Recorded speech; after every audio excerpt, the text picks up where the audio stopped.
Magandang balita po ito para sa sambayan ng Pilipino. Ayon po sa pinaka-Okta Research Tugon ng Masa Survey ngayon 2026 mga kababayan, nakapagtala po ang Philippine National Police ng 63% trust rating at 61% satisfaction rating mula po sa publiko.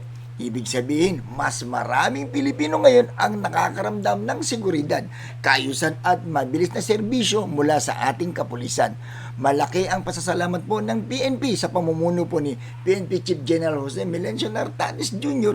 na patuloy na nagsusulong po ng disiplinado, makatao at tapat na serbisyo para sa bayan. At syempre, hindi may kakaila ang suporta at direksyon ng ating Pangulong PBBM, no, sa layunin pong magkaroon ng isang bagong Pilipinas kung saan prioridad po ang kapayapaan, kaligtasan at kapanatagan ng bawat Pilipino. Sa ilalim po ng administrasyon ni BBBM, pinaigting po ang police visibility, mas mabilis na responde sa krimen at mas malapit na ugnayan ng kapulisan sa komunidad mga kababayan.